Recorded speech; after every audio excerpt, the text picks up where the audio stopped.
Hello, जय हिंद दोस्तों। स्वागत है आपका आपके अपने यूट्यूब चैनल 360 एसएससी में। तो पहले तो सभी दोस्त बताएंगे आप सभी लोग कैसे हैं। उम्मीद करता हूँ आप सभी लोग स्वस्थ हैं, आपकी तैयारी अच्छी चल रही होगी।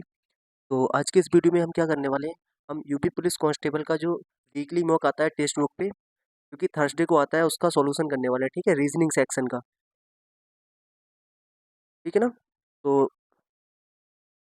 जो 5/2/2026 को आया था, यानी आज जो मॉक टेस्ट आया था ना, ये रिकॉर्डेड क्लास रहेगी। ठीक है, और आगे से मैं कोशिश करूँगा लाइव क्लासेस में आपको सॉल्यूशन कराऊँ। ठीक है, तो स्टार्ट करते हैं। और इसकी जो पीडीएफ है वो हमारे टेलीग्राम चैनल सेम नेम से है 360 एसएससी, उस पे मिल जाएगी। ठीक है, और सभी लोग उसको ज्वाइन कर लेंगे। इसके क्लास के तुरंत बाद में पीडीएफ डाल देता हूँ, जो भी क्लास आने वाली होती है उसका अपडेट भी डाल देता हूँ। ठीक है, तो ये डेट का अपडेट पड़ा हुआ था, जो कि आपको पता है, ये पुलिस एग्जाम की डेट आउट हो गई थी 8 से 10 जून तक। ठीक है, तो ज़्यादा टाइम नहीं है, और हर मॉक का सॉल्यूशन मैं आपको कराऊंगा। बाकी जो क्लासेस रहेंगी उनको भी हम आगे शेड्यूल करेंगे। ठीक है, तो पहला क्वेश्चन था इस मॉक का। देखो, मैं यहाँ पे ना क्वेश्चन नंबर नहीं लिख पाता हूँ, क्योंकि मैं स्क्रीनशॉट लगाता हूँ। और अब मैंने कोशिश किया है कि जो प्रॉब्लम आ रही थी ना, छोटा दिख रहा था फ़ॉन्ट, मैंने उसको बहुत ज़्यादा बड़ा करने की कोशिश की है। इस पूरी क्लास में आपको ये प्रॉब्लम नहीं आएगी कि कहीं आपको फ़ॉन्ट छोटा नहीं दिखेगा। ठीक है, क्योंकि मैंने मोबाइल पे देखा था तो थोड़ी प्रॉब्लम मुझे भी आ रही थी देखने में। अब आगे से ऐसा नहीं होगा। ठीक है, मैं फ़ॉन्ट लगभग बड़ा करने की कोशिश करूँगा। तो जो पहला क्वेश्चन था वो लिखा हुआ था CHART, यानी चार्ट से उन्होंने लिखा था TRA और CH। ठीक है, इसी तरीके से क्लोज से ECOCL लिखा हुआ था। देखो, यहाँ तक अगर मैं चेक करता हूँ इस क्वेश्चन को, देखो TRA यानी ये उल्टा किया है। फिर CH को लिखा है उन्होंने, CH को एज इट इज CH लिख दिया। ठीक है, यहाँ से इतना उन्होंने उल्टा किया है, और बाकी जो CH है उसको एज इट इज यहाँ पे उठा के रख दिया। देखो, अगर मैं यहाँ पर जाऊँ तो यहाँ से 3 जो लेटर हैं वो एज इट इज उल्टे हैं, ESO, फिर CL एज इट इज लिखा हुआ है।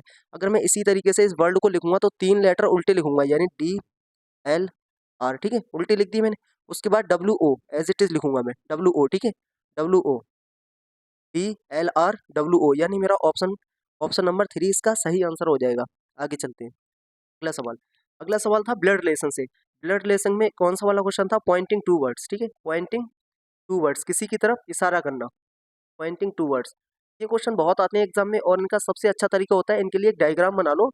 अ, उससे अच्छा है कि आप माइंड में सॉल्व करेंगे, उसमें गलती होने के चांस होते हैं, लेकिन अगर आप डायग्राम बना लेते हैं तो गलती होने के चांस बहुत कम हो जाते हैं। जैसे इसमें एक बोला है, एक लड़के का परिचय देते हुए राजीव ने कहा, किसने कहा, राजीव ने कहा। ठीक है, इसकी माँ, किसकी माँ, उस लड़के की माँ जिसके लिए बोला जा रहा है। तो पहले हम उसको लिख लेते हैं, ये है कोई लड़का जिसके लिए राजीव बोल रहे हैं, इस लड़के की माँ। ठीक है, इसकी माँ मेरे पिता के एकमात्र पुत्र की पत्नी है। मेरे पिता के एकमात्र पुत्र की पत्नी है, यानी पत्नी है तो किसी की तो पत्नी होगी, ये लिखा है उसने। मेरे पिता के एकमात्र पुत्र, मेरे पिता के एकमात्र पुत्र, अगर ये मैं हूँ, यानी राजीव जिसके बारे में बात हो रही है, किसके बारे में, ये राजीव के बारे में बात हो रही है। राजीव कह रहा है कि इसकी माँ, इस लड़के की माँ मेरे पिता के, यानी राजीव के पिता ये होंगे, मेरे पिता के एकमात्र पुत्र, एकमात्र पुत्र कौन होगा, राजीव खुद होगा। उसकी पत्नी है, यानी इस लड़के की माँ राजीव की पत्नी है। तो पूछा है राजीव उस लड़के से किस प्रकार संबंधित है। राजीव कौन है, इस लड़के का राजीव कौन हो गया, पिता हो गया। ठीक है, अगर आप डायग्राम नहीं बनाते, आप माइंड में सोचते ना, तो कन्फ्यूजन हो सकता था आपको ये ये रिलेशन बनाने में। ठीक है, अगर आप डायग्राम बना लेंगे तो कन्फ्यूजन नहीं होगा। तो कौन होगा, राजीव पिता होगा। अगला सवाल। आगे लिखा हुआ है, एक निश्चित कूट भाषा में सोफा को TQIE लिखा गया है, और क्लोक यानी CLOAK को लिखा है DNREP। उसी भाषा में टेबल को किस प्रकार लिखा जाएगा। देखो, सोफा को कैसे लिखा है, SOFA को लिखा है TQIE, यानी एस से लिखा है +1, एस से +1 हुआ है। अगर मैं इस तरीके से देखूंगा तो एस से +1 करके टी किया है, ओ से +2 किया है, +1 +2 क्यू, और ये +3 I +4 ई, यानी क्या हो रहा है, +1 +2 +3 +4। अगर मैं इसी तरीके से +1 करूंगा तो यू आ जाएगा, +2 करूंगा तो 1 और 2 3 आ जाएगा, यानी सी आ जाएगा, +3 करूंगा तो 5 आ जाएगा, और +4 करूंगा तो 12 और 4 16 आ जाएगा, और +5 करूंगा 17, 5 और 5 और 5 10 हो जाएगा। ठीक है, यानी जे आ जाएगा। तो UCEPJ, UCEPJ, UCEPJ, ठीक है ना, यही आएगा ना, UCEPJ, +1 +2 +3 +4। अगला सवाल। देखो, अगला क्वेश्चन दिया हुआ है, इसका क्वेश्चन है जो निष्कर्ष, कथन और निष्कर्ष होते हैं। ठीक है, और ये वाला कथन और निष्कर्ष कौन सा है, जो आपके एटीट्यूड पे डिपेंड करता है। देखो, उसने बोला है कथन में पेट्रोल की कीमतें फिर से बढ़ गई हैं और अब तक इतना महंगा कभी नहीं था, यानी जो कथन है वो ये बोल रहा है कि जो पेट्रोल की कीमतें फिर से बढ़ गई हैं, यानी इससे पहले भी बढ़ी होंगी और अब तक इतना महंगा कभी नहीं था, यानी अब तक का सबसे महंगी कीमतें पहुंच चुकी हैं। अब निष्कर्ष में बोला है पेट्रोल तेजी से एक दुर्लभ ईंधन बनता जा रहा है, यानी रेयर एलिमेंट। उसके बाद बोला है जो रियल ईंधन है वो बनता जा रहा है। लोग अब पेट्रोल वाहन के बजाय डीजल वाहनों का ज्यादा इस्तेमाल करेंगे। ये ना, जब आपसे ये बोले निष्कर्ष निकालना है, जब आपसे निष्कर्ष निकलवाए और जब जब आपसे अजम्पशंस निकलवाए, अजम्पशंस, इन दोनों बातों में ना जमीन आसमान का फर्क होता है। अजम्पशंस तो ट्रू हो जाते हैं लेकिन निष्कर्ष हम वही निकालते हैं जो कथन में दिया होता है एग्जैक्ट। तो देखो कथन में कहीं भी ये नहीं बोला है कि पेट्रोल दुर्लभ ईंधन बनता जा रहा है, ये एक अजम्पशन है, ये एक धारणा हो सकती है। क्या ये एक धारणा हो सकती है, लेकिन ये निष्कर्ष नहीं है। धारणा हो सकती थी कि दुर्लभ ईंधन बनता जा रहा है। और ये बोला है लोग अब पेट्रोल वाहन के बजाय डीजल वाहनों का ज्यादा इस्तेमाल करेंगे। देखो ये भी धारणा तो हो सकती है लेकिन निष्कर्ष नहीं है, क्योंकि निष्कर्ष वो होगा जो इस कथन का समर्थन करेगा। इस कथन का क्या करेगा? समर्थन करेगा, जो इस कथन में है। और ये दोनों बातें इस कथन में नहीं है, तो हम क्या कहेंगे कि सर ना तो एक और ना ही दो अनुसरण करता है। ठीक है, देखो फिर समझो निष्कर्ष और अजम्पशन में बहुत फर्क होता है। और हालांकि अब तो अजम्पशन भी एज अ निष्कर्ष ही एग्जामिनर मानता है, अजम्पशन भी वही ट्रू होते हैं जो निष्कर्ष ट्रू होते हैं। ये क्वेश्चन है, ये इस फिगर से ये वाला फिगर बना है तो इससे क्या बनेगा? सबसे पहले देख लेते हैं एक्स वाई से वाई एक्स बना है, यानी ये दोनों फिगर आपस में चेंज हो रही हैं। तो पहले ये आएगा फिर ये आएगा, पहले ये है फिर ये है फिर ये है, यानी ये एक ही ऑप्शन एलिमिनेट कर पाए हम। उसके बाद देखो ये भी आपस में चेंज हो गए। जब ये आपस में चेंज होंगे और उल्टा सीधा कुछ नहीं हुआ है, एज इट इज चेंज हो रहे हैं आपस में, तो ये उल्टा हुआ है, ये नहीं होगा ना, एज इट इज चेंज होंगे आपस में। ये एज इट इज रहेगा, ये स्क्वायर नहीं बनेगा। ये क्या हुए? एज इट इज चेंज हुए। हम ये मान लेते हैं क्योंकि हमें इसमें उल्टा सीधा पता नहीं लग रहा है। अगर उल्टे होते तो दोनों होते, ट्राइंगल भी यहाँ उल्टा हो जाता। तो इस तरीके से हम कह सकते हैं कि ये उल्टा नहीं हुआ होगा। ठीक है, उल्टा नहीं हुआ होगा। ये सर्कल इधर आएगा और ये जो 5 वाली आकृति है वो इधर आएगी। ठीक है, अगर उल्टे होते तो ये दोनों होते, क्योंकि हमें इसके बारे में पता नहीं लग रहा है ना उल्टा सीधा उल्टा हुआ है कि नहीं हुआ है, लेकिन इसके बारे में तो पता लग जाता ना जब उल्टा होता। तो इस तरीके से ये नहीं हुआ है, तो हम कह सकते हैं कि हमारा जो बी आंसर है वही राइट आंसर होगा। ठीक है, अगला सवाल, उस पासे का चयन कीजिए जो दी गई सीट को रेखाओं को मोड़कर बनाया जा सकता है। अच्छा, ये बोला है कि ये जो पासा खुला हुआ है इससे मोड़कर कौन सा पासा बनाया जा सकता है। देखो इस तरीके का सवाल सॉल्व करने के लिए सबसे ज़्यादा इंपॉर्टेंट होता है हम इनकी अपोजिट साइड देख लेते हैं। मैंने अपोजिट साइड बताया था, जैसे ये 6 है, एक छोड़ के इसका दूसरा वाला इसकी अपोजिट साइड होगा। इसी तरीके से ये 3 है, इसकी अपोजिट साइड होगा 4। अब जो बच गया, जो ये वाला बच गया ना, उसकी अपोजिट साइड होगा ये 2। तो हम पहले अपोजिट साइड लिख लेते हैं। एक का अपोजिट होगा 6 और 3 का अपोजिट होगा 4। ठीक है, उसके बाद 5 का अपोजिट हो जाएगा 2। अब हम देखते हैं अपने ऑप्शन में कौन सी अपोजिट साइड से एलिमिनेट हो रहा है। देखो 4 का अपोजिट 3 होना चाहिए, 4 का अपोजिट 3 होना चाहिए, और यहाँ 4 की एडजेसेंट है यानी बी नहीं बनेगा। अब जैसे ही बी नहीं बनेगा तो बी वाला ऑप्शन पहले काट दो, बी नहीं बना। ठीक है, 1 का अपोजिट 6 होना चाहिए, यहाँ पर 1 का अपोजिट क्या दे रखा है? 1 का एडजेसेंट यानी 1 के संलग्न, 1 के पास 6 दे रखा है, ये वाला ये नहीं होगा, क्योंकि 1 के अपोजिट 6 होगा तो दोनों फेस एक साथ नहीं दिख सकते। ठीक है, ये समझा करो, दोनों फेस एक साथ नहीं दिखेंगे, अपोजिट होगा। 1 के अपोजिट 6 होता तो 6 नीचे होता, वो हमें नहीं दिखेगा, तो डी कट गया। अब डी वाला ऑप्शन देखते हैं, देखो डी और बी एक ही साथ कट गए। अब मेरे पास बचता है सी और बी ऑप्शन। अगर मैं इसमें जाऊंगा तो 4 के अपोजिट 3 है, हो सकता है, 5 का अपोजिट 2 है, ये हो सकता है, 1 के अपोजिट 6 है, तो ये हो सकता है, यानी पहला वाला आंसर हो सकता है। ठीक है, अब मैं सी देख लेता हूँ, 2 के अपोजिट 6, 2 के अपोजिट 5 होना चाहिए, देखो अपोजिट 5 हो सकता है, 3 के अपोजिट 4 होना चाहिए, 3 के अपोजिट 4 हो सकता है, इसके पीछे हो 4। अब मेरा बचा 1, 1 के अपोजिट 6 हो सकता है, तो ये भी आंसर हो सकता है। तो मैं कहूँगा कि सर ए और सी दोनों बन सकते हैं, बट डी नहीं बन सकता, और केवल ए नहीं बनेगा, फिर केवल सी नहीं बनेगा, क्योंकि दोनों ही हमारे पॉसिबल डाइस बन रहे हैं। ठीक है, आगे चलते हैं। अगला क्वेश्चन है, अगला क्वेश्चन एक सीरीज का क्वेश्चन दे रखा है। अगर आप इसको थोड़ा सा ऑब्जर्व करें तो आपको लगेगा सर कितना हो रहा है, 69 हो रहा है, 81 हो रहा है, 53 हो रहा है, यानी सीरीज है बढ़ रही है। और सीरीज कैसे बढ़ रही है? धीरे धीरे, यानी ग्रेजुअल इंक्रीज हो रहा है, धीरे धीरे बढ़ रही है। जब सीरीज धीरे धीरे बढ़ती है या धीरे धीरे घटती है तो उसमें कुछ जुड़ता है या फिर कुछ घटता है, यानी इसमें कुछ जुड़ रहा है, इसका मल्टीप्लाई नहीं हो रहा है। मल्टीप्लाई होता तो सीरीज इतने स्लो नहीं बढ़ती। अगर मैं इसमें कुछ जोड़ दूंगा तो 57 से 69 कैसे हुआ है? +12 जोड़ के। और 69 से 81 कैसे हुआ है? आप कहेंगे सर +12 जोड़ रहा है, यानी ये बहुत आसान है, +12 जोड़ रहा है। अगर मैं 93 में +12 जोड़ दूंगा तो ये कितना आ जाएगा? 5, यानी 105। कितना आ जाएगा? 105। ये सीरीज आसान थी, आगे चलते हैं।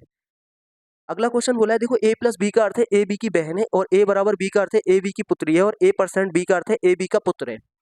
हम सबसे पहले यहाँ पर देखते हैं, ये सारे सीधे दे रखे हैं, यानी इसमें कुछ भी आपको ट्विस्ट नहीं किया है। अगर बी ए का पुत्र या बी ए की पुत्री देता ना, तब हम यहाँ पर थोड़ा ध्यान देते हैं। अब हमें सीधा सीधा रिलेशन दे रखा है, सीधा सीधा रिलेशन बना लेते हैं।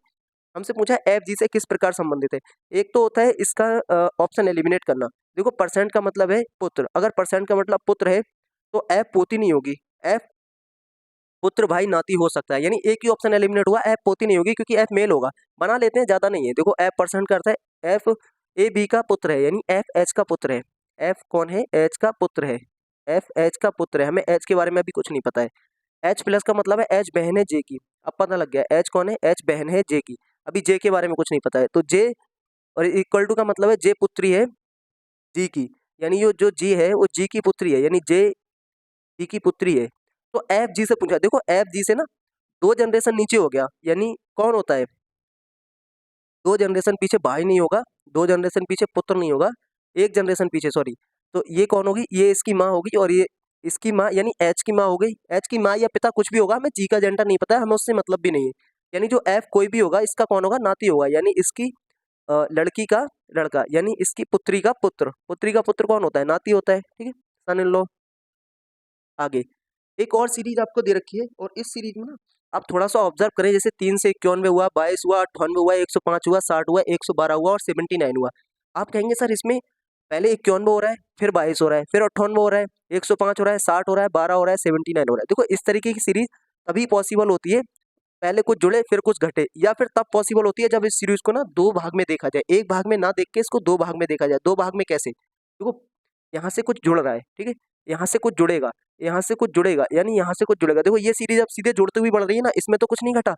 अब मैं अगर इसमें देखूँ 91 में देखूँ, देखो 91 से 98 हुआ, कुछ जुड़ा, 98 से 105 हुआ, कुछ जुड़ा, 105 से 112 हुआ, कुछ जुड़ा, ठीक है।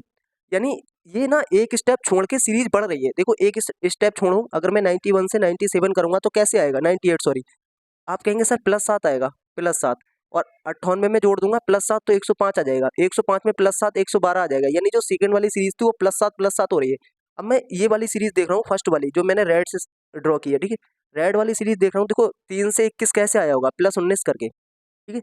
19 में अगर मैं 22 में +19 कर दूंगा तो मेरे पास आना चाहिए था 22 और 19 कितना होता है, 41, यानी ये जो क्वेश्चन मार्क है इसकी जगह 41 आएगा, और जब इसकी जगह 41 आएगा और मैं +19 करूंगा, 41 में +19 60 आ जाएगा, और इसमें +19 करूंगा 79 आ जाएगा, यानी जो क्वेश्चन मार्क था उसकी जगह कुछ नहीं बल्कि 41 आएगा, ठीक है। क्या आएगा, 41 आएगा, क्योंकि सेकंड वाली सीरीज में +19 हो रहा है, और पहली वाली सीरीज में +19 हो रहा है, और सेकंड वाली सीरीज में +7 हो रहा है। ये भी ना पहचानने का एक तरीका होता है, आप कैसे जल्दी पहचान पाते हैं, ये होता है प्रैक्टिस से। आप जितनी अच्छी प्रैक्टिस करेंगे उतनी जल्दी पहचान पाएंगे सीरीज को, ठीक है। अगला सवाल, अगले सवाल में बोले एक कोड भाषा में लिख रखा है, फ्रेंड्स आर गुड को GONTHOPFAKA लिख रखा है, हमें बस फोकस उस पर करना है। पूछा क्या है हमसे, हमसे पूछा है गुड, गुड पूछा है। देखो गुड देखते हैं, गुड यहाँ पर है, और किसी और सीरीज में आप कहेंगे सर यहाँ पर भी गुड है, यानी इन दोनों जगह गुड है, और इन दोनों जगह गुड के अलावा कुछ और कॉमन नहीं है, यानी इन दोनों कूट में कुछ एक कॉमन होगा, कुछ एक कॉमन, अगर HOP यहाँ पर भी है और HOP यहाँ पर भी है, बाकी कुछ और कॉमन नहीं हो सकता। अगर कुछ और कॉमन होगा तो हम आंसर नहीं दे सकते,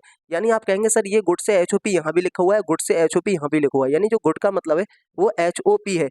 इसके अलावा हम किसी के बारे में एग्जैक्ट नहीं बता सकते, ना तो हम फ्रेंड्स के बारे में बता पाएंगे, ना हम डॉक्टर के बारे में, ना आर के बारे में, किसी के बारे में नहीं बता सकते। हम सिर्फ गुड के बारे में बता सकते हैं, क्योंकि गुड दोनों में कॉमन है और HOP दोनों में कॉमन है, ठीक है? अगला सवाल, इसमें बोला है कि 4 शब्द दिए गए हैं जिनमें से 3 किसी तरह से समान है जबकि एक भिन्न है, यानी odd one out find out करना है, ऑड वन आउट, ठीक है।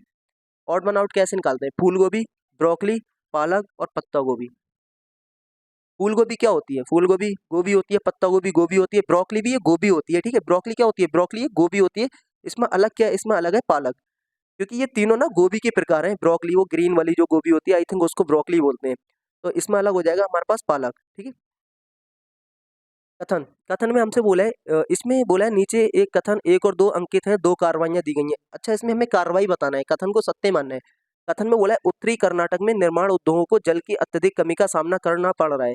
उत्तरी कर्नाटक में निर्माण उद्योगों को, ठीक है, जो निर्माण है यानी जो इंफ्रास्ट्रक्चर है उसको जल की अत्यधिक कमी का सामना करना पड़ रहा है। इसमें जो कार्रवाई है वो क्या हो सकती है, जल के संकट को हल करने के लिए सरकार को कदम उठाने चाहिए, हो सकता है ना, ये बात तो एकदम ठीक है, हो सकता है ना, जल को संकट को हल करने के लिए सरकार को कदम उठाने चाहिए। और सेकंड में बोला है पानी बचाने के लिए निर्माण उद्योग बंद कर देना चाहिए। वो ये कह रहे हैं देखो निर्माण उद्योग में पानी की कमी पड़ रही है, तो आप ऐसा करो इंफ्रास्ट्रक्चर को ही बंद कर दो। अगर इंफ्रास्ट्रक्चर बंद कर देंगे ना तो बहुत सारे निगेटिव इम्पैक्ट देखने को मिलेंगे, जैसे कि मान लो इंफ्रास्ट्रक्चर दिया है, इंफ्रास्ट्रक्चर में मान लो रोड बन रही है, अगर आप रोड बनाने के लिए रोड ही बंद कर दो तो फिर ये निगेटिव इफेक्ट नहीं है। आप पानी पूरा नहीं कर रहे हैं, आप रोड ही बंद कर दे रहे हैं, तो ये एक निगेटिव इम्पैक्ट डालेगा, यानी ये हम चूज नहीं करेंगे। हम कहेंगे केवल एक अनुसरण करता है, कार्रवाई क्या है, केवल एक अनुसरण करती है, क्योंकि कोई भी निगेटिव कार्रवाई कभी नहीं करते हैं, ठीक है। कार्रवाई हमेशा पॉजिटिव करेंगे, निगेटिव करेंगे तो वो कार्रवाई कहाँ हुई। अगला देखो, ये भी एक सीरीज का क्वेश्चन है, और ये पता है लास्ट मॉक में मैंने कराया था, एज इट इज उठा के इन्होंने रख दिया है। लास्ट मॉक जो मैंने कराया था ना 1 फरवरी वाला, 1 फरवरी वाला जो हमारा मॉक था ना कांस्टेबल वाला, वो यूपी पुलिस एसआई वाला, उसमें यही क्वेश्चन आया हुआ था। 35 एकम 35, इसमें पता है क्या इसमें दे रखा है, 35 इंटू 35 प्लस 0, ठीक है। या फिर मैं 35 इंटू 35 और क्या कह सकता हूँ -2। अब मैं 33 इंटू 3 -4, और ऐसी 95 इंटू 5, और ये -6, -2 -4 -6। देखो 33 दिया 99 और -4 95, यानी ये वाली सीरीज लिखी। पहले बार में मैंने ये वाली सीरीज लिखी। अब मैंने इसका 5 गुना किया है, और जब मैंने इसका 5 गुना कर दिया तो मुझे क्या करना चाहिए, इसमें -6 करना चाहिए। देखो 2 4 6 होगा, 2 4 6 होगा तो 469 होगा, और ये वाली सीरीज ना एज इट इज आ रखी है इससे पहले वाले मॉक में, ठीक है। इसमें बोला है रिया, पूजा और अंजू के पास कुछ संतरे हैं और रिया कहती है। देखो ये बहुत अच्छा सवाल है। ये सवाल मैथमेटिक्स में आता है, और ये ना बहुत ज़्यादा स्टूडेंट होते हैं इसको गलत कर देते हैं। इस सवाल को थोड़ा अच्छे से समझो। एक्चुअली ना ये क्वेश्चन रीजनिंग का है ही नहीं, ये क्वेश्चन अलजेब्रा का क्वेश्चन है। लेकिन जब क्वेश्चन आया है तो मैं आपको कराऊंगा, चाहे रीजनिंग हो, चाहे अलजेब्रा हो, चाहे अर्थमेटिक हो, कुछ भी हो, जो क्वेश्चन आएगा हम सॉल्व करेंगे, कुछ छोड़ के नहीं जाएंगे। ने बोला है कि रिया, पूजा और अंजू 3 लोग हैं, एक रिया है, एक पूजा है और एक अंजू है। उनके पास संतरे हैं, ठीक है। यदि पूजा रिया कहती है, कौन कहती है, यहाँ से पढ़ो। देखो रिया कहती है, रिया क्या कहती है, रिया कहती है यदि पूजा मुझे 20 संतरे देती है तो उसके पास अंजू से आधे संतरे होंगे। यदि रिया मुझे 20 संतरे देती है, यदि रिया मुझे 20 संतरे देती है, सॉरी, यदि पूजा मुझे 20 संतरे देती है तो उसके पास अंजू से आधे संतरे होंगे। यानी अगर मैं ये कह दूं कि ये पूजा है, इसने अपने 20 संतरे किसको दे दिए, इसने अपने 20 संतरे रिया को दे दिए, तो उसके पास जो संतरे बचे वो अंजू से आधे बचे। हम मान लेते हैं अंजू के पास ए संतरे होंगे, रिया के पास आर होंगे और पूजा के पास पी होंगे। जो उनका नाम है वही हम मान लेते हैं, ठीक है। एक्स वाई जेड मानने से अच्छा है जो उनका नाम है वही मान लेते हैं। तो उसके पास क्या होंगे, अंजू से आधे संतरे होंगे। यदि पूजा ने, मैं इसको ना थोड़ा यहाँ लिख लेता हूँ क्योंकि हो सकता है ये क्वेश्चन थोड़ा सा बड़ा जाए समझाने के लिए, तो मैं यहाँ लिख लेता हूँ कि अगर रिया ने 20 संतरे, सॉरी, पूजा ने 20 संतरे अपने रिया को दे दिए, यानी पूजा के पास से 20 कम हो गए, कहने का मतलब ये है। तो उसके पास जो संतरे बचे वो अंजू से आधे बचे, यानी अंजू के पास अगर ए होंगे तो इसके पास आधे बचे। अगर मैं इसको इक्वेशन फर्स्ट डाल दूं, ठीक है। उसके बाद बोला है लेकिन यदि, देखो दो कंडीशन दे रखी है, लेकिन यदि अंजू ने मुझे 20 संतरे दे देती है, यदि अंजू मुझे 20 संतरे दे देती है, अंजू किसको 20 संतरे देती है, अंजू रिया को। देखो ये रिया कह रही है तो सारी बातें रिया पर ही अप्लाई होंगी। अंजू मुझे 20 संतरे दे देती है तो हम तीनों के पास समान संतरे होंगे। देखो दूसरी कंडीशन बोली उसने, अगर अंजू उसको 20 संतरे दे दे, यानी अंजू अपने 20 संतरे कम कर दे, क्या कर दे, अंजू अपने 20 संतरे कम कर दे। अगर अंजू अपने 20 संतरे कम कर देती है तो हम तीनों के पास बराबर संतरे होंगे। हम तीनों के पास क्या होंगे, बराबर संतरे होंगे।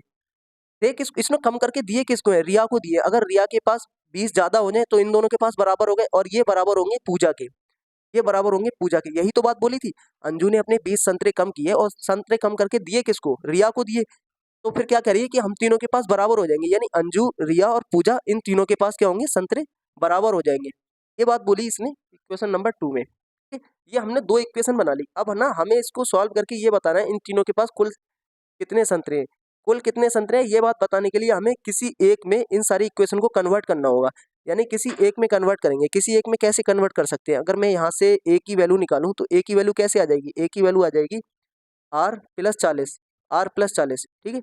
और अगर मैं पी की वैल्यू निकालूं, पी की वैल्यू तो पता ही है R+20 है, R+20 है। देखो सब में पहली वाली इक्वेशन में ये ए और पी की वैल्यू रख देता हूँ, ये दोनों वैल्यू है ना पहली वाली इक्वेशन में रख देता हूँ, क्योंकि मुझे किसी एक में एक सा बनाना होगा, और मैं सब में आर आर बना देता हूँ। पहली वाली इक्वेशन है ना P-20, P-20 में मैं क्या रख देता हूँ, ये वाली वैल्यू उठा के रख देता हूँ, यानी ए की वैल्यू रख देता हूँ R+40, पी की वैल्यू रख देता हूँ R+20, पी की वैल्यू रखूंगा मैं R+20 पहली वाली इक्वेशन में।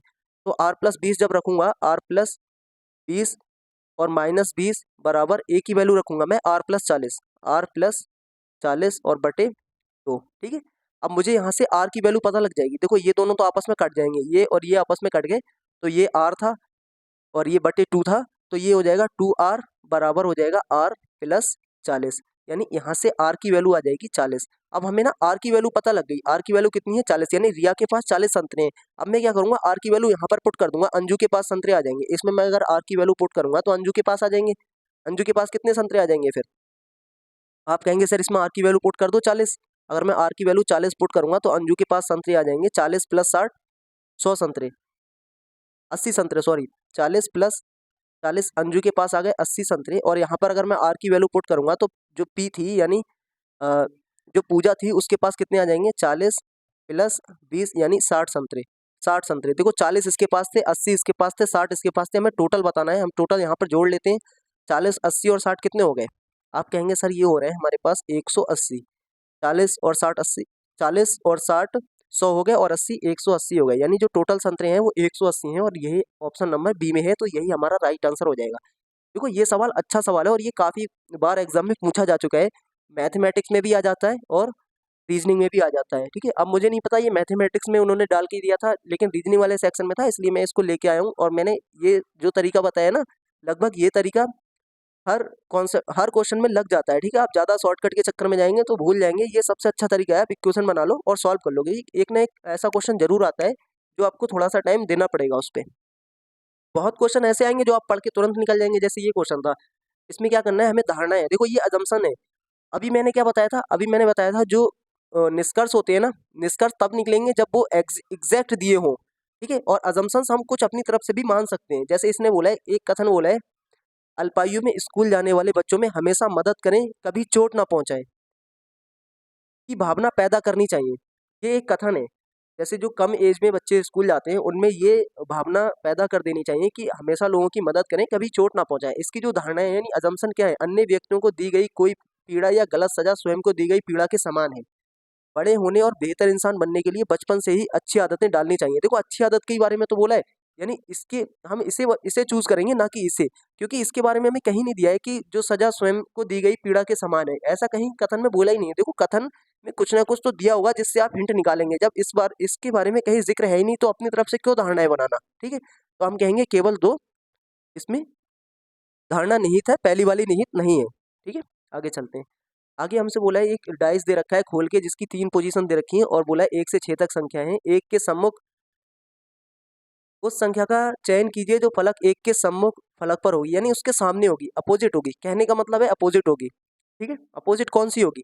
अगर मैं सिर्फ ऑप्शन से भी जाऊं तो 2 और 3 नहीं होगी, 3 कट जाएगा। अब मुझे क्या करना है, देखो ये यहाँ पर मुझे 6 दिख रहा है, यहाँ पर 6 दिख रहा है, किसी एक में मैं एंटी क्लॉकवाइज या क्लॉकवाइज घुमा देता हूँ। हालांकि मेरा आंसर तो आ ही चुका है कि 6 होगी। देखो 6 से अगर मैं यहाँ 2 लिखूंगा पहले वाले में और फिर 3 लिख दूंगा, यहाँ पर 6 लिखूंगा और फिर यहाँ पर 5 लिखूंगा, ये 4 लिख दूंगा, तो आप कहेंगे सर 5 के अपोजिट 2 हो गई और 3 के अपोजिट 4 हो गई, तो 1 के अपोजिट क्या होगी? 1 के अपोजिट 6 होगी। ठीक है, 1 के अपोजिट 6 होगी। आगे अगला क्वेश्चन एक सीरीज का क्वेश्चन है जो कि एक लेटर सीरीज है और लेटर सीरीज आसान होती है। देखिए इसमें लिखा हुआ है एफ से सी, सी से जेड, जेड से डब्ल्यू। अगर मैं पहले लेटर की बात करूं तो -3 हुआ है, 6 से -3 हुआ है, फिर -3 हुआ है, फिर -3 डब्ल्यू हुआ है, फिर -3 टी हो जाएगा और टी सिर्फ एक ही में है।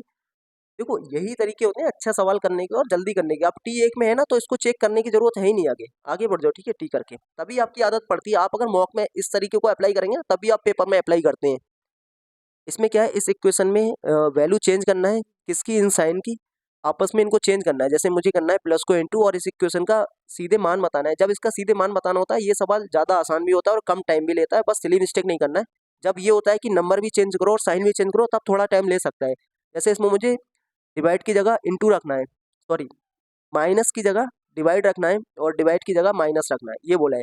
तो अगर मैं 225 में माइनस रख दूंगा 5 और प्लस की जगह क्या रखना है? इंटू रखना है, प्लस की जगह इंटू 96 और माइनस की जगह क्या रखना है? माइनस की जगह डिवाइड रखना है यानी बटे 3 और इंटू की जगह क्या रखना है? मुझे इंटू की जगह रखना है प्लस, प्लस 31, प्लस 31। सही है ना, साइन सही रखें। अब मैं इसको काट दूंगा, ये कट जाएगा 32 बार। ठीक है, और ये 32 पंजे कितना होता है? 160 होता है। 5 दूनी 10, 3 पंजे 15 और 1 16, 160 माइनस का 160, ये 225 प्लस का है, ये 31 प्लस का है। इन दोनों को अगर हम जोड़ देंगे तो ये 6 आ जाएगा, ये 5 आ जाएगा और ये 2 यानी 256। अगर मैं इनमें घटा लूंगा तो कितना आ जाएगा? ये 6 और 15 में से 6 जाएगा तो 9, यानी मेरा आंसर आ जाएगा 96। और 96 देखो सब में 6 6 दे रखा था, अगर आप यूनिट डिजिट मारते ना तब आप सही नहीं कर पाते, लेकिन हम पूरा ही सॉल्व कर लेते हैं, इतना बड़ा नहीं होता है कि आप यूनिट डिजिट पे जाएं छोटे छोटे सवालों को लेके।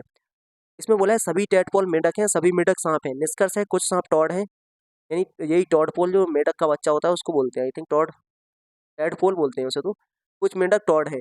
तो हम क्या करेंगे, इसको 150 से लगा लेते हैं। देखो सभी के केस में हम लगाते हैं 100 और ये 50, और इसमें 100 और ये 50, दोनों पॉजिटिव हैं, यानी पॉजिटिव रिजल्ट बनेगा। पॉजिटिव है, नेगेटिव रिजल्ट है ही नहीं। यहाँ पर मेंढक पे 100 है, यहाँ मेंढक पे 50 है, यानी इन दोनों का एक रिजल्ट बन जाएगा। किसका? टॉड और सांप का। टॉड और सांप का रिजल्ट बन जाएगा। कुछ सांप टॉड है, कुछ के केस में देते हैं हम 50 और ये 50। देखो सांप पर 50 है, सांप पर 50 है, टॉड पर 100 था और टॉड पर 50 दे सकते हैं, दे सकते हैं। देखो जब किसी के पास 100 हो तो हम उससे 50 दे सकते हैं। आपके पास 100 रुपये हैं तो आप उससे कम खर्च कर सकते हैं, लेकिन या उसके बराबर खर्च कर सकते हैं, लेकिन उससे ज़्यादा खर्च नहीं कर सकते। यही कॉन्सेप्ट लगता है। किसी के पास 50 है तो हम उसे 100 नहीं दे सकते, ये कॉन्सेप्ट लगता है इसमें सिंपल।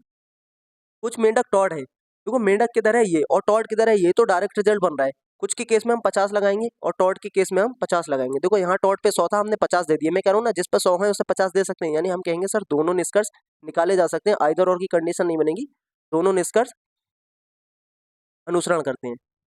ठीक है, अगला सवाल। इसमें बोला है दी गई आकृति में कितने त्रिभुज हैं। अच्छा सवाल है, देखो अच्छा सवाल है। इसको हम दो तरीके से कर सकते हैं। एक तरीका क्या कहता है, एक तरीका कहता है सर आप या तो, अगर मैं इस फिगर को थोड़ा एनालाइज करूं तो आप कहेंगे कि ये, अगर मैं इसको आधा कर दूं ना तो ये दोनों फिगर बराबर है, यानी जितने इसमें होंगे उतने ही इसमें होंगे, फिर एक ट्रायंगल ये वाला बन जाएगा। एक तो तरीका ये हो गया। और एक दूसरा तरीका होता है कि हम सर इसको ना जितने फिगर दे रखे हैं उसमें डिवाइड करके और उसके बाद निकालें। जैसे अगर मैं इसको तोड़ दूं, सिर्फ इस वाले फिगर की बात करूं, ये जो मैं रेड बना रहा हूँ इसमें कितने ट्रायंगल हो जाएंगे इस वाले में। तो आपने पढ़ा है ना, ये जो फिगर दे रखी है ना, ये वाली फिगर है, ये वाली। तो इसमें आपने पढ़ा है एक और ये दो, इसमें टोटल 3 होते हैं, यानी इस वाली फिगर में 3 हो जाएंगे, एक ये हो जाएगा और एक ये हो जाएगा। तो आप कहेंगे सर ऊपर वाली जो फिगर है ना रेड वाली, उसमें 5 हो गए, 5 ट्रायंगल हो गए। ठीक है, अब मैं एक फिगर और आपको दिखा रहा हूँ, ये वाली फिगर, ये वाली, ये जो मैं बना रहा हूँ ना, ये नीचे जो बनी बनी हुई है ये पूरी, ये वाली फिगर। अब इस वाली फिगर में काउंट कर लेते हैं कितने ट्रायंगल होंगे। देखो अगर मैं इस वाली फिगर की बात करूँ, आपको थोड़ा सीधा करके समझा दूँ, हालांकि इसमें इतना कुछ है नहीं। जैसे ये जो बड़ी वाली फिगर थी, ये बड़ी वाली फिगर तो आपको पता ही है ना, ये सेम ही बन रही है, एक और दो, इसमें 3 हो जाएंगे, यानी ये बड़ी वाली जो फिगर है ना, ग्रीन से जो ड्रॉ की है उसमें 2 हो जाएंगे। अब मैं इसमें ना एक एक लाइन डाल रखी है, इसमें 2 लाइनें डाल रखी है। 2 लाइनें डालने का मतलब है एक ट्रायंगल ये हो गया और एक ट्रायंगल ये वाला हो गया, यानी एक ट्रायंगल ये हो गया और एक ट्रायंगल ये बड़ा वाला हो गया, ये वाला, ये तो 2 ये हो गए।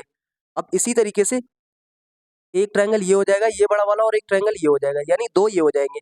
तो 3 इस वाले में थे और 2 इस वाले में थे, तो 3 और 2 कितने हो जाएंगे, 5 हो जाएंगे। यानी जो नीचे वाली ट्रायंगल है उसमें टोटल 5 हो जाएंगे, और ऊपर वाले ट्रायंगल में कितने थे, ऊपर वाले ट्रायंगल में भी 5 थे।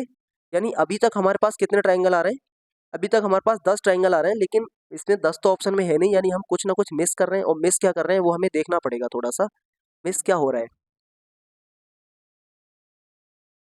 मिस तो हो रहा है कुछ, 3 और 2, 3 और 2 5, और ये 5,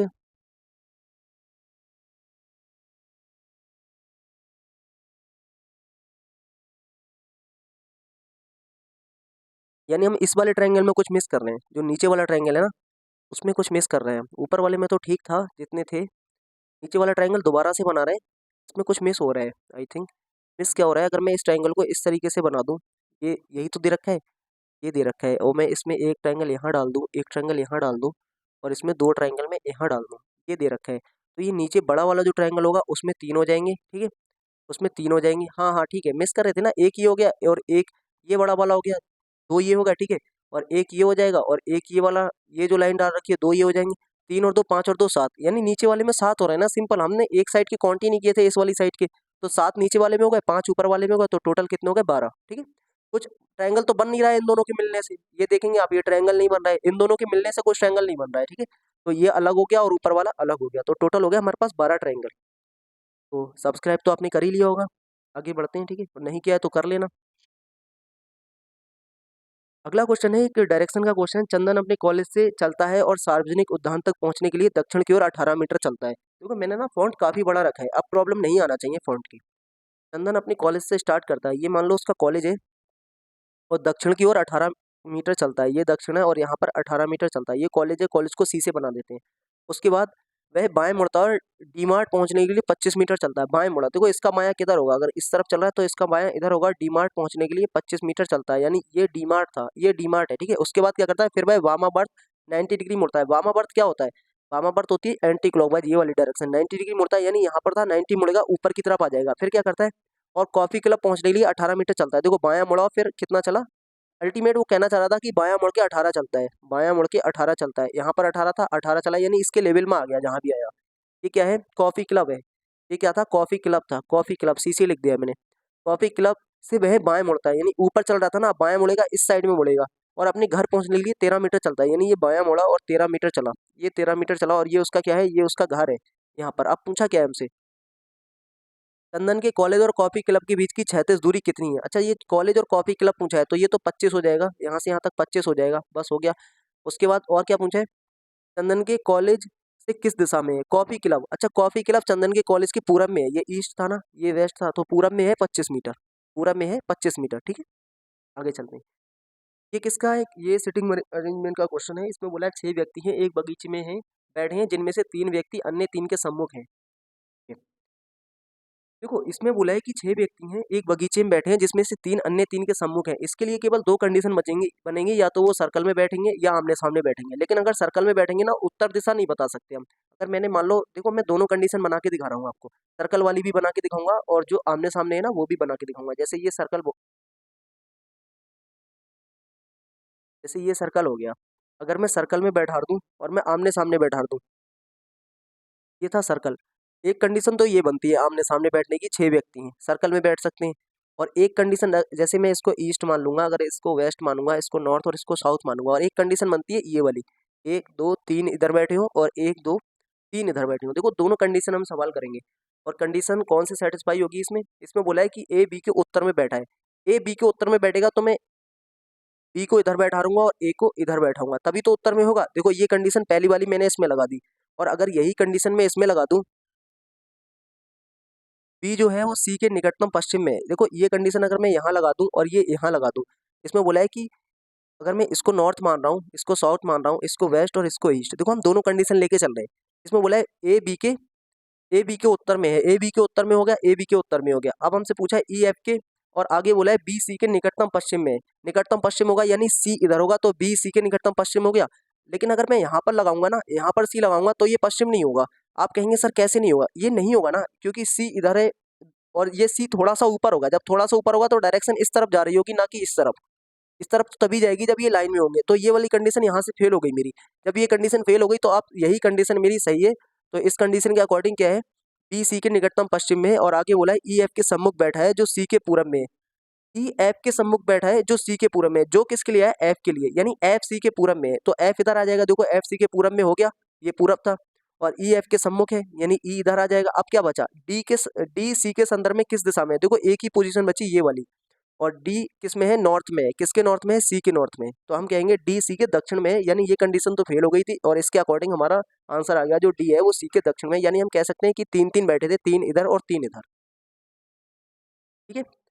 अगला क्वेश्चन दे रखा है एक डाइस का, इसमें बोला है कौन सा एक दूसरे के विपरीत होगा। देखो सिंपल है, एक छोड़ के बताओ आप, ई एफ के विपरीत होगा और सी बी के विपरीत होगा, यानी ई जो है वो, सॉरी ई है ए के विपरीत और सी है बी के विपरीत, और जो बच गया एफ वो डी के विपरीत होगा। डी एफ, ए डी नहीं होगा, ई बी नहीं होगा, ई सी नहीं होगा, ई ए होगा, यानी डी एफ एक दूसरे के विपरीत होंगे। और ये तो वही है ना टेलीग्राम, इसको ज्वाइन कर लेना आप, क्योंकि इसके बाद मैं इस पर पीडीएफ डाल दूंगा। डबल कॉपी हो गया है वो। एक निश्चित कोड भाषा में लोन को लिखा गया है 15 12 26 13, तो उसी भाषा में ड्यूज को कैसे लिखा जाएगा। देखो लोन कैसे लिखा है, एल होता है 12 नंबर पे, और अगर इसका अपोजिट होता है ओ, और ओ होता है 15 नंबर पे, यानी इसके अपोजिट की प्लेस वैल्यू लिखी हुई है। इसका अपोजिट होता है एल, और एल होता है 12 नंबर पे। ऐसे ए होता है 26 पे, तो 26 लिखा है। इसी तरीके से डी होता है, ड्यू से याद करते हैं डब्लू, डब्लू होता है 23 नंबर पे 23, टी होता है 22 पर, और यू होता है 6 पर, और सी होता है 24 पर, और ई होता है 22 पर। ये हो जाएगा यानी 23 22 6 24 22, 23 22 6 24 22, पहला आंसर ठीक होगा। 23 22 6 24 22, 23 22 6 24 22। अगला ये होता है कंपाइलेशन ऑफ फिगर। इसमें क्या करना होता है, इसमें गलत फाइंड आउट करो, सही आंसर खुद आ जाता है। गलत फाइंड आउट कर लो। गलत फाइंड आउट कैसे होगा, जैसे अगर मैं सिर्फ इस पर फोकस करूँ, ये था ना, जो अंडाकार आकृति थी वो एक स्टेप इधर आई फिर एक स्टेप इधर आई। पहले ऊपर खाली था, नीचे साइडेड हो गया, फिर ऊपर साइडेड हो गया, नीचे खाली हो गया। अब क्या होगा, नीचे साइडेड हो जाएगा और ये आकृति इधर आ जाएगी, इधर। देखो पहले ये इधर आई, फिर इस कोने पे आई, फिर इस कोने पे आई, अभी ये इस कोने पर आ जाएगी, इस कोने पर, और ये साइडेड हो जाएगा नीचे वाला एरिया, ये वाला, ठीक है। ये साइडेड हो जाएगा, तो यहाँ पर ये साइडेड है, यहाँ पर ये साइडेड है, यानी ये दोनों एलिमिनेट हो गए। ये दोनों एलिमिनेट हो गए क्योंकि नीचे वाला एरिया साइडेड हो जाएगा। पहला एलिमिनेट हो गया। अब मैं ना, ये तो दो ऑप्शन सेम हो गए, अब मैं इससे चेक करूंगा, इस वाले से। देखो ये इधर था, ठीक है। अब ये क्लॉकवाइज घूम रहा है, क्लॉकवाइज घूम रहा है 90 डिग्री, और फिर अपनी जगह पे इस एक पोजीशन आगे बढ़ रहा है। अब ये क्लॉकवाइज घूमा, एक पोजीशन आगे बढ़ा। अब ये जब क्लॉकवाइज घूमेगा ना इस तरीके से, ये इस तरीके से हो जाएगा, इधर आएगा, इधर।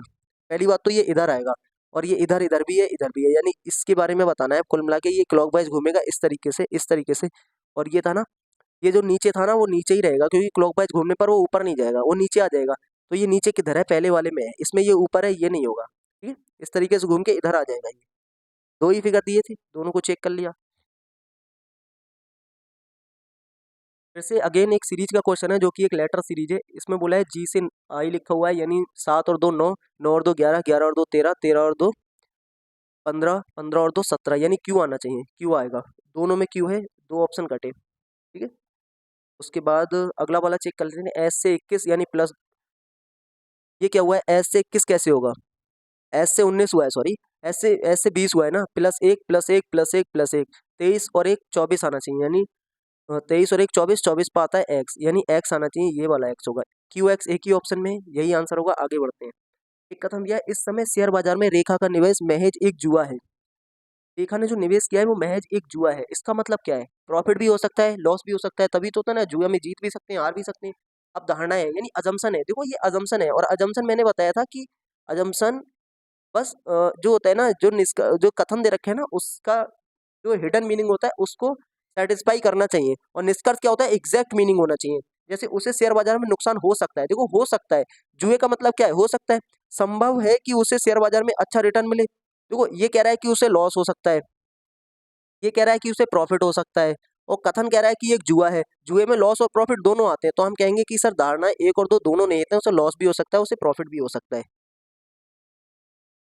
कितने बैंक दफ्तर नहीं है, इतने बैंक दफ्तर नहीं है, देखो ये एक बहुत अच्छा सवाल है, और इसमें ना एक कह सकते हैं कि एक कंफ्यूजन क्रिएट होता है। क्या कंफ्यूजन क्रिएट होता है, इसने ये बोला है कि कितने बैंक दफ्तर नहीं है। अगर हम केवल इस स्टेटमेंट पे जाएं, कुछ भी इफ और बट ना करें, तो हमें केवल बैंक के बारे में बताना है जो दफ्तर नहीं है, केवल बैंक जो दफ्तर नहीं है।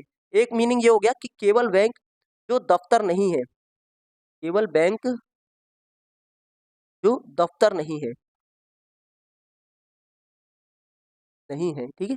अगर मैं इसके अकॉर्डिंग जाऊंगा तो केवल बैंक, बैंक किसमें है, ट्रायंगल में है। जो दफ्तर नहीं है, यानी जो ऑफिस नहीं है, ऑफिस है इस वाले में, ऑफिस है इस वाले में, तो हो जाएगा आंसर 11। केवल बैंक जो दफ्तर नहीं है, तो आंसर हो जाएगा 11। अगर उसने क्वेश्चन में ये बात मान ली होगी कि कितने बैंक दफ्तर नहीं है, अगर इसको मैं हटा दूं केवल बैंक वाले को, तो मैं कहूंगा कि बैंक कितने आ रहे हैं, इसमें बैंक आ रहे हैं 16, जिसमें से 16 में क्या आ रहा है, ओके ओके ओके, इसमें आंसर 11 ही आएगा, इसमें आंसर 11 ही आएगा, इसमें आंसर 11 ही आएगा, ठीक है। क्योंकि शॉप तो, ये शॉप है ना, ये शॉप है, इस वाले में शॉप है, ठीक है, इस वाले में शॉप है, और ये क्या है, दफ्तर यानी ऑफिस। हमें ऑफिस वाले तो हटा ही देना है, हमें ऑफिस वाले तो हटा ही देना है, तो हमारे पास सिर्फ 11 ही बच रहा है। हमें वो सेकंड वाली कंडीशन नहीं है, सिर्फ 11 ही बच रहा है। मैं ये सोच रहा था कि इस वाले में ऑफिस है, मुझे ये लगा था कि इस वाले में ऑफिस है और इस वाले में शॉप है, तब मैं दूसरी कंडीशन बताने वाला था, लेकिन इसके अकॉर्डिंग केवल 11 आएगा, इसमें तो कुछ इफ और बट है ही नहीं। ठीक है, मुझे लगा कि इस वाले में है, तो मैं उसके अकॉर्डिंग बताना चाह रहा था, लेकिन ठीक है, इसमें सिर्फ 11 ही आएगा, क्योंकि ऑफिस तो कट गया ना, ऑफिस तो वर्ग वाले में, वर्ग वाले हट जाएंगे, और नीचे 13 है, वो बैंक है नहीं। अगला क्वेश्चन देखो, अगला क्वेश्चन मैंने कोशिश की है ना इसको आपको अच्छी तरीके से दिखाने की, और मैं यही उम्मीद करूंगा कि आपको ये क्लियर दिख रहा होगा, क्योंकि ये दिखने की बहुत ज़्यादा प्रॉब्लम आ रही थी। तो मैंने इसको ना वो नहीं किया है, इसको स्क्रीनशॉट नहीं लिया है, इसको मैंने टाइप किया है अच्छे से, ताकि आपको अच्छे से दिख सके क्वेश्चन। काफ़ी टाइम लगा दिया मैंने 5 क्वेश्चन लिखने में। इसमें ये बोला गया है, डिसीजन मेकिंग का क्वेश्चन है, और डिसीजन मेकिंग आपको किसके अकॉर्डिंग लेना है, जो दे रखा है उसके अकॉर्डिंग, जैसे हम पिछले करते आ रहे थे अभी तक। निम्नलिखित जानकारी का ध्यानपूर्वक अध्ययन कीजिए एवं नीचे दिए गए प्रश्नों के उत्तर दीजिए। किसी प्रतिष्ठित कंपनी में पद के लिए निम्नलिखित आहारताएं, यानी निम्नलिखित क्राइटेरिया है अभ्यर्थी को, यानी वो पद चाहिए तो ये होना चाहिए। नंबर ए बोला है कम से कम 60% अंकों के साथ इंजीनियरिंग स्नातक होना चाहिए, ठीक है, यानी बीटेक कुछ भी किया हो उसने 60% अंकों के साथ किया हो। और दूसरी कंडीशन है 1 मई 2006 को कम से कम 21 वर्ष और अधिकतम 25 वर्ष का होना चाहिए, यानी एज फैक्टर हो गया। और सी दे रखा है कम से कम 55% अंकों के साथ चयन परीक्षा, यानी जो कंपटीशन है वो उसने उत्तीर्ण किया हो, यानी वो पास किया हो। और चौथी कंडीशन है 50,000 रुपये की जमा राशि भुगतान करने को तैयार होना चाहिए, जो प्रशिक्षण के उपरांत वापस कर दी जाएगी, यानी जो इंटर में होता है ना उसके बाद वापस कर दी जाएगी। तदपि यदि अभ्यर्थी उपरोक्त उल्लेखित मानदंडों को पूरा करता है सिवाय, यानी दो में छूट दे रखी है, सिवाय क्या, पहले वाले में कम से कम 60% के साथ इंजीनियरिंग स्नातक होना चाहिए, परंतु अगर ऐसा नहीं है, परंतु अंतिम सेमेस्टर की परीक्षा दे चुका है और प्रथम 7 सेमेस्टर में औसतन 65% अंक है, यानी अंतिम सेमेस्टर की परीक्षा दे चुका है और पिछले 7 सेमेस्टर में न्यूनतम 65% अंक प्राप्त कर चुका है, उसका मामला कंपनी के प्रेसिडेंट को भेजा जाएगा, कंपनी के प्रेसिडेंट को विचार के लिए भेजा जाएगा। एक तो सब कंडीशन ये हो गई। और सेकंड सब कंडीशन में बोला है डी वाले में, यानी 50,000 रुपये की राशि अगर नहीं दे पा रहा है परंतु कम से कम 25,000 की राशि देने को तैयार है और उसने इंजीनियरिंग डिग्री में कम से कम 70% अंक प्राप्त किए हैं, तो मामला महाप्रबंधक को विचार के लिए भेजा जाएगा, भेजा जा सकता है। अब नीचे ये है जो आपको एज काउंट करना है वो 2006 के अकॉर्डिंग काउंट करना है, ये दे रखा है, ठीक है। अब जैसे ये क्वेश्चन दे रखा है पहला दीपेश के बारे में, हमें मैन है अब यहाँ से, और मैंने हर स्लाइड पे कंडीशन लेके आया हूँ, अब आपको अलग अलग ऊपर जाने की जरूरत नहीं पड़ेगी। जैसे दीपेश इंजीनियरिंग डिग्री परीक्षा के आखिरी सेमेस्टर में शामिल हुआ है और कम से कम 80% अंक हासिल करने की उम्मीद कर रहा है। 7 सेमेस्टर का उसका कुल स्कोर 75% है, ठीक है। यानी ना उसने ये वाली कंडीशन पूरी नहीं की, पहली वाली कम से कम 60% अंकों के साथ इंजीनियरिंग स्नातक होना चाहिए, वो नहीं है, लेकिन उसकी सब कंडीशन पूरी कर रहा है पहली वाली लाइन में, ये वाली कंडीशन पूरी कर रहा है। 65% होना चाहिए, 80% है, और उसका सेमेस्टर में कितना है, 75% है, ये वाली कंडीशन कंप्लीट कर ली उसने। अब बाकी की कंडीशन भी पूरी होना चाहिए। आगे बोला है पहले 7 सेमेस्टर में ये हो गया ना, उसने अभी 21 वर्ष की आयु पूरी की है, यानी एज किधर गई, एज वाली कंडीशन पूरी कर ली, एज वाली कंडीशन पूरी कर ली, यानी इसने ए पूरी नहीं की, लेकिन बी, ए की सब कंडीशन पूरी कर ली, बी कंडीशन पूरी कर ली, उसके बाद चयन परीक्षा में 66%, यानी सी कंडीशन भी उसने पूरी कर ली, और 50,000 रुपये की राशि का भुगतान करने के लिए तैयार है, यानी डी कंडीशन भी पूरी कर ली। क्या नहीं की थी, ए नहीं की थी, लेकिन ए की सब कंडीशन पूरी कर ली थी। और ऐसे में क्या था, उसका जो मामला था वो प्रेसिडेंट को विचार के लिए भेजा जाएगा, उसका मामला प्रेसिडेंट को विचार के लिए भेजा जाएगा। पहले वाले में हम ये चूज करेंगे। अगला सवाल देखो, मैं हर एक में लेके आया हूँ ताकि आपको कंफ्यूजन ना हो। अगले सवाल में बोला है माही। अब एक माही के बारे में देखो, इसमें एक क्वेश्चन नहीं था, इसमें क्वेश्चन थे 5। पहला हमने कर लिया, अब हम दूसरे पे आ गए। माही 68% अंकों के साथ 2003 में उत्तीर्ण एक आईटी इंजीनियर है। 68%, यानी पहली वाली कंडीशन कंप्लीट कर ली माही ने। उसने बोला था 60% होना चाहिए, माही ने कर लिया 68%, ठीक है। अब हम देखते हैं सेकंड कंडीशन। इंजीनियरिंग डिग्री हासिल करने के बाद उसने एक फाइनेंस में विशेषज्ञता के साथ एमबीए किया है, उसके बारे में कुछ है नहीं तो हमें इससे कोई मतलब भी नहीं है। उसने 60% अंकों के साथ चयन परीक्षा उत्तीर्ण की है, यानी जो चयन परीक्षा थी वो 55% के साथ होना चाहिए थी, उसने 60% के साथ की, सी कंडीशन कंप्लीट कर ली। वह 50,000 रुपये की जमा राशि भुगतान कर सकती है, यानी ये जो डी कंडीशन थी वो भी। अब हमें सिर्फ बी कंडीशन देखना है। 15 सितंबर 1982 की उसकी जन्म तिथि है। 1982 से अगर मैं 2000 तक निकालूंगा तो 18 साल हो गई, और हमें काउंट करना है 2006 तक। अगर मैं इसमें 6 और जोड़ दूंगा तो आ जाएगी ये 24 साल। और उसने बोला था कितनी होना चाहिए, 21 वर्ष न्यूनतम होना चाहिए और 25 वर्ष अधिकतम होना चाहिए, यानी उसकी कितनी है, 24 वर्ष। सितंबर में, मई में चेक करना थी, यानी सितंबर में आराम से 24 वर्ष रहेगी, यानी 25 के अंदर ही रहेगी वो, ठीक है। 25 के अंदर रहेगी आराम से। 15 सितंबर और 15 सितंबर 2006 तक उसकी जो आयु होगी वो 24 वर्ष होगी, और हमें 1 मई 2006 तक 25 वर्ष से कम रखना है, 25 वर्ष से कम है, यानी उसने सारी कंडीशन पूरी कर ली तो चयन किया जाएगा, चयन किया जाएगा। कोई सब कंडीशन नहीं है, उसने सारी ओरिजिनल कंडीशन ही पूरी कर ली, यानी हम चुनेंगे कि जो माही है उसका सिलेक्शन हो जाएगा। अगला क्वेश्चन, ये क्वेश्चन नंबर 3 कर रहे हैं इसी सीरीज का। इसमें बोला है श्याम मैकेनिकल इंजीनियरिंग की अंतिम सेमेस्टर परीक्षा में शामिल हुआ है और परिणाम की प्रतीक्षा कर रहा है। उसने पहले 7 सेमेस्टर में प्रत्येक में प्रथम श्रेणी हासिल की है। उसने हाल ही में 22 वर्ष की आयु पूरी की है, यानी एज वाला कंप्लीट कर लिया। उसे जमा राशि के रूप में 50% मांगी गई राशि का भुगतान करने में कोई समस्या नहीं है, यानी डी कंप्लीट कर लिया। उसने 58% अंकों के साथ चयन परीक्षा उत्तीर्ण की है, यानी ये कंप्लीट कर लिया। लेकिन ना जो मसला है वो फंस रहा है ए वाले में। उसने क्या बोला है, देखो क्वेश्चन में ना इसमें मुझे थोड़ा सा डाउट लग रहा है। क्यों लग रहा है, क्योंकि उसने अंतिम सेमेस्टर में है, ठीक है, इंजीनियरिंग कंप्लीट नहीं की है, और हमसे बोला गया था कि वो लास्ट सेमेस्टर में औसतन 65% अंक उसने प्राप्त कर चुका है। लेकिन उसने बोला है कि फर्स्ट प्रथम श्रेणी से उसने 7 सेमेस्टर कंप्लीट किए हैं। प्रथम श्रेणी 60% से लग जाती है, यानी उसने या तो 60% से ज़्यादा किए हैं या 60% के बराबर किए हैं प्रथम 60 में। अगर मैं ये मान लूंगा कि सारे 7 में उसने 61% प्राप्त किए, तो उसका जो औसत हो जाएगा वो 61% हो जाएगा। और उसने बोला था कि औसत 65% होना चाहिए। अगर मैं ये मान लूंगा कि सारा 65% है, तो उसका औसत 65% हो जाएगा। लेकिन मुझे कंफर्म तो नहीं है ना कि उसने 60 से 65 के बीच में हर सेमेस्टर में कितने किए हैं। तो मेरा कहना है ना, वो मेरा कहना ये है कि हम इसके बारे में भी कुछ बता नहीं पा रहे हैं, केवल प्रथम श्रेणी के अकॉर्डिंग।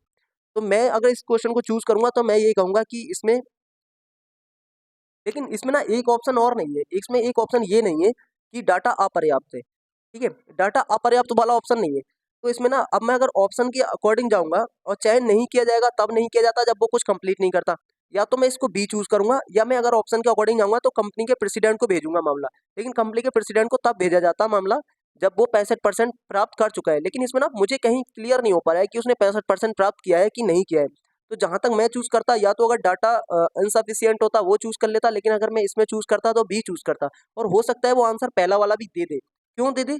क्योंकि अगर वो 61% ना मान के सबको 65% मानेगा प्रथम श्रेणी में, पहले 7 सेमेस्टर में प्रत्येक में प्रथम श्रेणी हासिल की है, तब वो पहला आंसर दे देगा। देखो इसमें अगर ये वाला आंसर दे देना वो सॉल्यूशन में, तो आप ये मत कहना कि सर गलत हो गया गलत हो गया, क्योंकि मैं मान रहा हूँ कि 61% अगर उसने सब में किया होगा तो वो इस तक नहीं पहुंचेगा। ठीक है, जो उसने 65% का क्राइटेरिया दे रखा है, क्योंकि उसने प्रथम श्रेणी दे के कुछ और नहीं लिखा है। तो ज्यादा सही एक्यूरेट होगा, जो हम सही तरीके से कह पा रहे हैं वो यही कह पाएंगे, ना कि हम ये कह पाएंगे कि उसने सारे में 65% प्राप्त किया है। ठीक है, तो मैं ये वाला चूज करूंगा, पहला वाला चूज नहीं करूंगा। अगला क्वेश्चन बोला है कि अब एक श्रेया के बारे में चौथा सवाल है। श्रेया ने 2005 में 79% अंकों के साथ केमिकल इंजीनियरिंग की डिग्री पास की है, यानी पहली वाली कंडीशन पास हो गई। अगली वाली, जिससे 70% अंकों के साथ उत्तीर्ण किया, चयन परीक्षा में शामिल हुई। अच्छा, चयन परीक्षा वाला 55% था, उसने 70 के साथ शामिल कर लिया। अब सिर्फ 2 बची। 28 जून 1983 उसकी जन्म तिथि है, 28 जून 1983, यानी वो उसकी जो एज है ना वो भी 24-25 के अंदर ही है। अब आगे में 50,000 रुपये देने की स्थिति में नहीं है, लेकिन जमा के रूप में 30,000 रुपये दे सकती है। यानी ये वाली कंडीशन फेल हो गई, लेकिन इसकी सब कंडीशन उसने कंप्लीट कर ली। उसने बोला था कि इंजीनियरिंग डिग्री में कम से कम 70% होना चाहिए, उसने कितनी की है 79%, यानी जो सब कंडीशन है वो कंप्लीट हो गई। और सब कंडीशन के केस में महाप्रबंधक को विचार के लिए भेजा जाएगा। उसका जो मामला था क्या था, महाप्रबंधक को विचार के लिए भेजा जाएगा, महाप्रबंधक को उसका मामला भेजा जाएगा। ठीक है, सी चूज करेंगे हम इसके केस में। कुछ नहीं है, बस कंडीशन देखो, कंडीशन अप्लाई हो रही है तो लगा दो बस। ऐसा क्वेश्चन आपको थोड़ा सा हिलगा सकता है, जैसे इससे पहले आया था। निलय एक इलेक्ट्रिकल इंजीनियर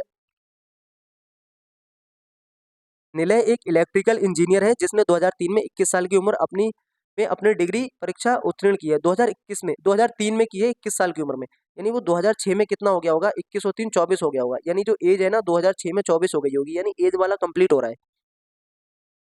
उसने डिग्री परीक्षा में 76% अंक और चयन परीक्षा में 72%, ये हो गया। और ये भी हो गया। अब बचा 50,000 रुपये की जमा राशि भी दे सकता है, यानी उसने सारे कर लिए। जब सारे कर लिए तो उसका चयन किया जा सकता है। अगले देखो, ये खत्म हो गए, 5 सवाल थे, पांचों कंप्लीट हो गए। बस एक सवाल में मुझे थोड़ा सा डाउट है, बाकी तो 4 क्लियर है। ठीक है, एक कथन बोला है और इसमें हमें तर्क बताना है। देखो तर्क बिल्कुल लॉजिकल बताते हैं। तर्क में हम हाँ और ना बताते हैं, हमें हाँ और ना से कोई मतलब नहीं है, हाँ और नहीं से कोई मतलब नहीं है, उसके पीछे की जो लाइन होती है ना वो ज्यादा इंपॉर्टेंट होती है। एक ही सवाल में हाँ और ना दोनों हो सकते हैं। ठीक है, ये मत सोचना कि हाँ होगा तो नहीं नहीं होगा और नहीं होगा तो हाँ नहीं होगा, दोनों भी हो सकते हैं, बस उसके पीछे का लॉजिक अच्छा होना चाहिए।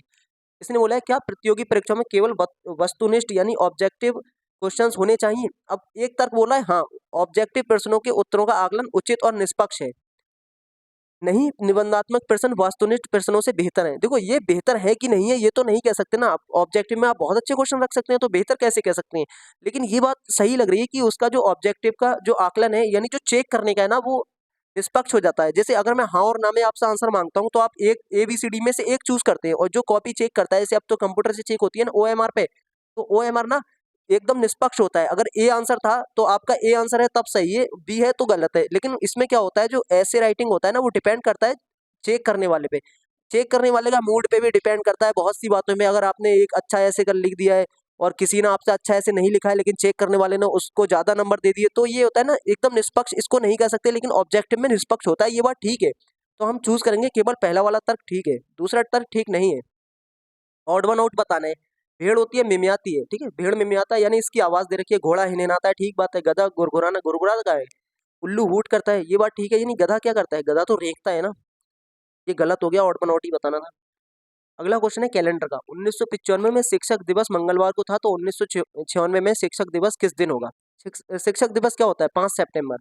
उसने ये बोला है 5 सितंबर 1995 को जो डे था, 5 सितंबर 1995 को जो डे था वो क्या था? मंगलवार था, मंगलवार था। हमसे बस ये बताना है कि जो 5 सितंबर 1996 में यही डे क्या होगा। तो 1996 एक लीप ईयर है, जिसमें फरवरी कितने की होगी? ये एक लीप ईयर है और जिसमें फरवरी होगी 29 तारीख की। लीप ईयर है जिसमें फरवरी कितने की होती है? 29 तारीख की होती है। यानी 1995 से 96 में जाऊंगा, प्लस एक हो जाएगा साल के हिसाब से, और 1 फरवरी का जुड़ जाएगा, प्लस एक ये हो जाएगा, यानी मंगलवार में प्लस 2 जोड़ दूंगा। तो क्या दिन आ जाएगा मेरे पास? मंगलवार के बाद आ जाता है बुधवार, फिर क्या आ जाता है? गुरुवार ना। क्या होता है मंगलवार? संडे, मंडे, गुरुवार होना चाहिए ना, प्लस 2 जोड़ना है, कुल मिला के गुरुवार ही आएगा ना। मंगलवार, बुधवार, गुरुवार, गुरुवार आएगा, ठीक है। बुधवार तो अगला जस्ट दिन होता है, हमारे पास आ जाएगा गुरुवार। अगला सवाल, अगले सवाल में हमसे बोला है कि इस पैटर्न को कंप्लीट करना है। पैटर्न को कंप्लीट नहीं, तो अजीब सा पैटर्न दे रखा है, क्या ये घुमा रहा है ना, ये सब चीजें दे रखी हैं, ये आपको कंफ्यूज कर रही हैं। लेकिन ना इस पैटर्न में आप सिंपल सोचो, हॉरिजेंटल और लॉजिकल, ये वाला, ये तरीका सोचो आप, या तो इस तरीके से लगाओ या इस तरीके से लगाओ। अगर मैं पहले ये वाले तरीके से लगा रहा हूँ, और अगर मैं सिंपल भी देखो, सबसे पहले हम क्या करते हैं, जोड़ जोड़ घटा के देखते हैं। अगर मैं जोड़ घटा के देखूंगा, पहले वाला हॉरिजॉन्टल देखूंगा मैं, हॉरिजॉन्टल देखूंगा तो 9 + 0 + 6, अगर मैं इन तीनों को जोड़ देता हूँ तो मेरे पास आएगा 15।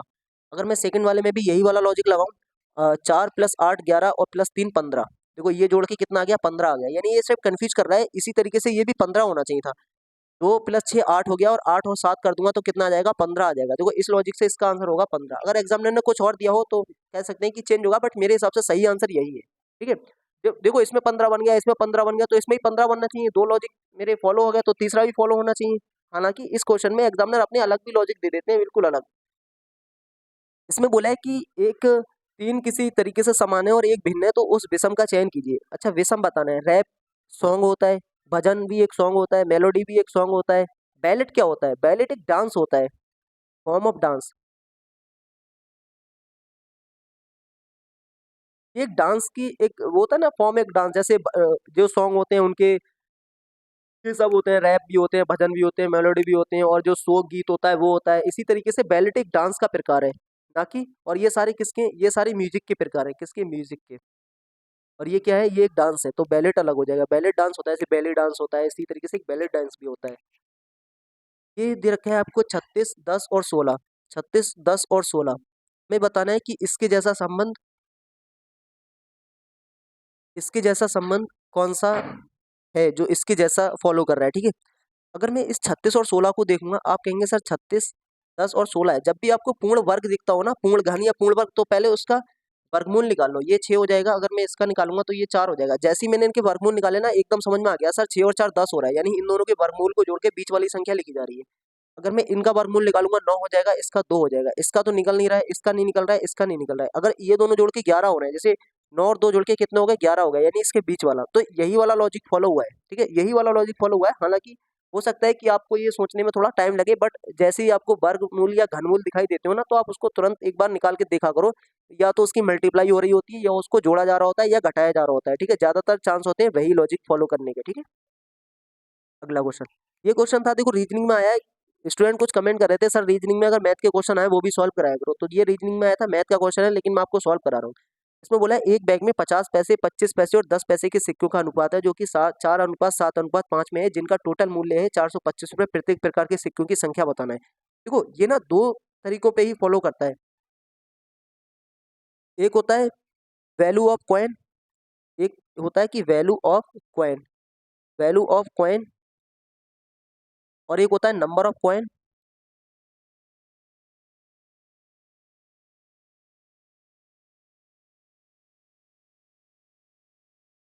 ये क्या होता है? Value of coin. अब मैं अगर यहाँ लिखूंगा नंबर ऑफ कॉइन, अगर मैं इन दोनों को मल्टीप्लाई कर दूंगा, इसको और इसको मल्टीप्लाई कर दूंगा, तो मेरे पास क्या आ जाएगा? टोटल अमाउंट आ जाएगा। क्या आ जाएगा?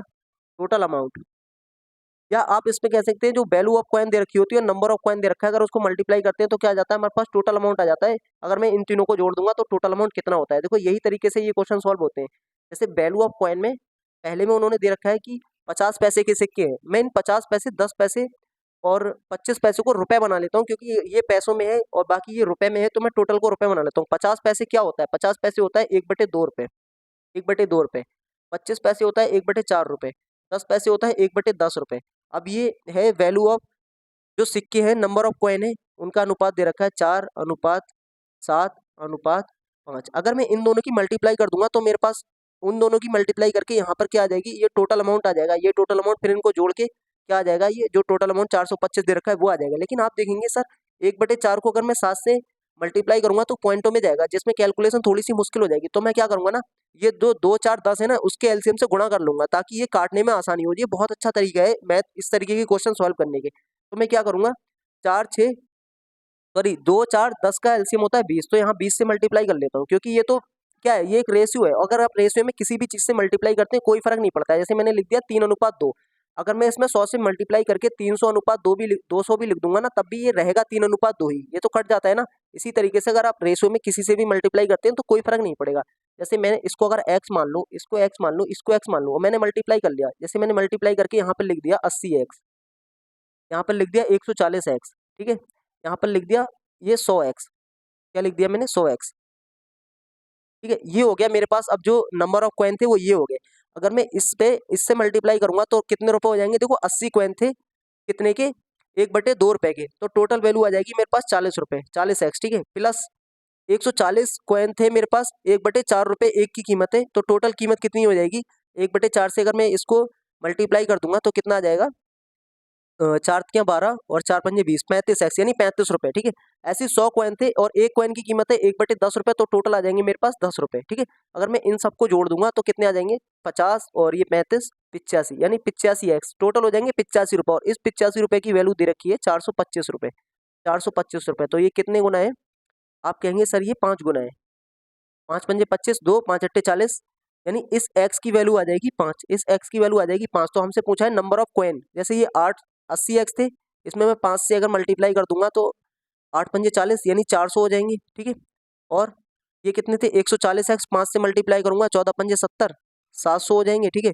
और ये कितने थे, 100x, 5 से मल्टीप्लाई कर दूंगा तो 500 हो जाएंगे।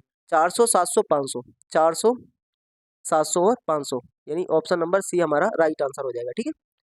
देखो ये मैथ का क्वेश्चन था, लेकिन आप जब भी इस तरीके के क्वेश्चन करें तो इस वैल्यू को क्या करें, इसके एलसीएम से मल्टीप्लाई कर लें, ताकि आपको आसानी हो जाए क्या करने में, इसकी मल्टीप्लाई करने में, ठीक है। आगे चलते हैं। अगला क्वेश्चन दे रखा है और बोला है हमसे कितने ट्राइंगल है, इसमें ट्राइंगल फाइंड करना है। तो मैं सबसे पहले क्या करूंगा, इस ऊपर बड़े वाले में ट्राइंगल फाइंड कर लूंगा, इस वाले में, ये वाला जो दिख रहा है ना, इस वाले में। अगर मैं इस वाले में ट्राइंगल फाइंड करूंगा, 1 2 3 4 5 और ये 6, ऐसे बताया था ना मैंने, एक काउंटिंग और फिगर डाल रखा है। जब इस तरीके से होते हैं तो ट्राइंगल कितने हो जाते हैं, 6×2 यानी 12, 12 हो गया इस बड़े वाले में, 12 हो गया जो ऊपर मैंने बना रखा है उसमें। अब देखो एक हो जाएगा ये वाला, ये एक हो गया, ठीक है, एक ही हो गया, और एक ही हो गया, देखो ये वाला, ये इसके मर्ज करने से एक ट्राइंगल और बन गया, ये वाला। तो दो और जुड़ जाएंगे, 12+2, 12+2 कितने हो जाएंगे, 14। टोटल ट्राइंगल कितने हो गए, 14। ट्राइंगल काउंट करने का सबसे अच्छा तरीका होता है, कभी भी काउंटिंग ऑफ फिगर आए तो उसको एक साथ काउंट ना करके अलग अलग काउंट करें। कुछ और बन रहा है क्या, देखो 14 से ऊपर तो आंसर है ही नहीं, वरना हम चेक करते, हालांकि कुछ बन नहीं रहा है, लेकिन 14 से ऊपर होता तब हम देखते ना, 14 ही आंसर है सीधे।